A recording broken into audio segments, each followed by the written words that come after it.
जुलाई से सावन के सोमवार का आरंभ। सावन में होंगे बाबा काशी विश्वनाथ के विशेष दर्शन। अब बाबा के भक्तों का कुछ बिगाड़ नहीं पाएगा कोरोना वायरस। मैं हूं आपके साथ कविता राणा। एक और जहां 6 जुलाई से सावन के सोमवार लगने वाले हैं, तो दूसरी ओर शिव की नगरी काशी में तैयारियां शुरू हो चुकी हैं। इस बार बाबा के भक्तों को बाबा काशी विश्वनाथ के विशेष दर्शन होंगे। इस बार कोरोना भी बाबा के भक्तों का कुछ नहीं बिगाड़ पाएगा। असल में सावन के सोमवार शुरू होने में महज कुछ दिन बचे हैं, और जिसके चलते काशी में शिव भक्तों का आगमन शुरू हो चुका है, और ऊपर से झमाझम बारिश। सावन लगते ही हर साल काशी में देश विदेश से बाबा के भक्तों की भीड़ उमड़ती है। ऐसा इसलिए क्योंकि काशी के कण कण में बाबा काशी विश्वनाथ बसते हैं, जिसके चलते कोरोना के खतरे को देखते हुए और श्रद्धालुओं की सुरक्षा को ध्यान में रखकर मंदिर प्रशासन ने इस बार विशेष इंतजाम करने का फैसला किया है। अब संक्रमण से बाबा के भक्तों का बचाव भी होगा और बाबा काशी विश्वनाथ के विशेष दर्शन और पूजा भी होगी। मंदिर प्रशासन की माने तो अब 5 जगहों पर सैनिटाइजर मशीन लगेगी। 2 से 3 लेन में भक्तों को मंदिर में प्रवेश दिया जाएगा। 6-6 फीट की सोशल डिस्टेंसिंग के साथ एक बार में सिर्फ 5 भक्त ही मंदिर में प्रवेश कर सकेंगे, और श्रद्धालुओं को हाथों को सैनिटाइज करने के बाद ही मंदिर में वो आ सकेंगे। वहीं मंदिर से जुड़े अधिकारियों की माने तो सावन के सोमवार में पहले की भांति सभी परंपराओं का निर्वहन होगा। आरती पूजा होगी और विधिवत तरीके से जैसे पहले पूजा चली आ रही थी वैसे ही होगा, जो कि सावन का महीना महादेव को अति प्रिय होता है।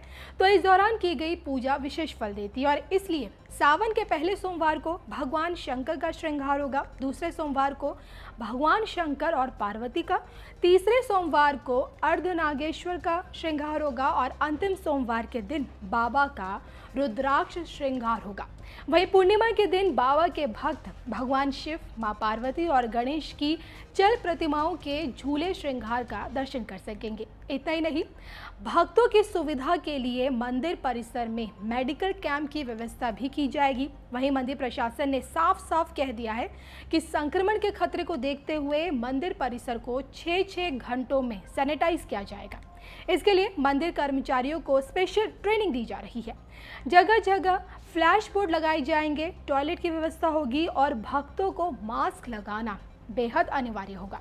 मंदिर में आने वाले श्रद्धालु विशेषकर श्रावण मास में बड़ी संख्या में आते हैं। उनके लिए न केवल वह सारी परंपरागत व्यवस्थाएं, चाहे पानी, शौचालय, साफ सफाई और प्रॉपर उनके जो ट्रैफिक मूवमेंट है उसकी व्यवस्था, इसके अलावा ये जो व्यवस्थाएं ये सब न केवल यथावत रहेंगी और बेहतर की जाएंगी, बल्कि वे सारी व्यवस्थाएं जो कोविड-19 के कंटेक्स्ट में इम्पॉर्टेंट है किसी भी ऐसे स्थान पे जहाँ पर बड़ी संख्या में लोग इकट्ठा होते हैं, तो चाहे वो सोशल डिस्टेंसिंग को लेकर प्रॉपर हम लोग सर्कल्स बनाएं जिसमें 6 फीट की दूरी होगी, चाहे वो एटोमाइज़र्स या फिर हैंड फ्री हम लोगों की सैनिटेशन व्यवस्था हो, या फिर हमारी हैंड वॉश व्यवस्था हो।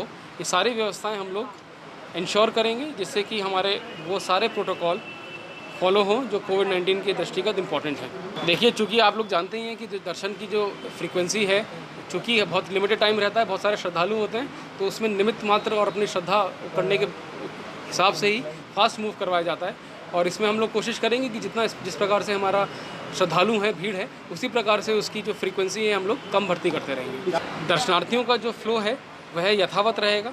केवल एक ही जो इसमें चेंज होगा वो इसलिए होगा कि हम लोगों को ज़रूरी है कि किसी भी एक पर्टिकुलर एरिया में ज़्यादा संख्या की भीड़ एक साथ ना आए, क्योंकि मंदिर में अंदर जाने वाला जो संख्या है वह सीमित है, जो कि 5 है।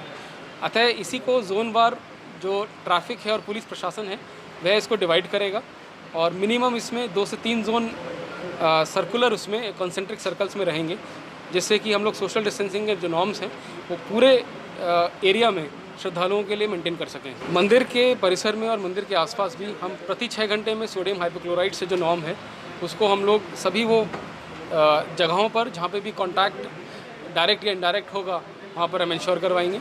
इसके अलावा 100-100 मीटर के गैप से हम लोग, जैसा मैंने बताया, हैंड फ्री सैनिटाइज़र्स की व्यवस्था रखेंगे, और हम लोग जो एंट्रेंस है वहाँ पे अपनी जो इंफ्रारेड थर्मोमीटर गन होती है, उसको भी हम लोग प्रोविज़न रखेंगे, सो दैट एक बेसिक स्क्रीनिंग जो है हम लोग सभी श्रद्धालुओं के लिए कर सकें, और एट द इमीडिएटली अगर कहीं हमें को सस्पेक्ट लगता है तो हम लोग उसको साइड में अटेंड करवा सकें प्रॉपर मेडिकल टीम से। बहरहाल अनलॉक में देश भर के ज़्यादातर मंदिर खुल चुके हैं, लेकिन धार्मिक यात्राएं अभी भी स्थगित हैं।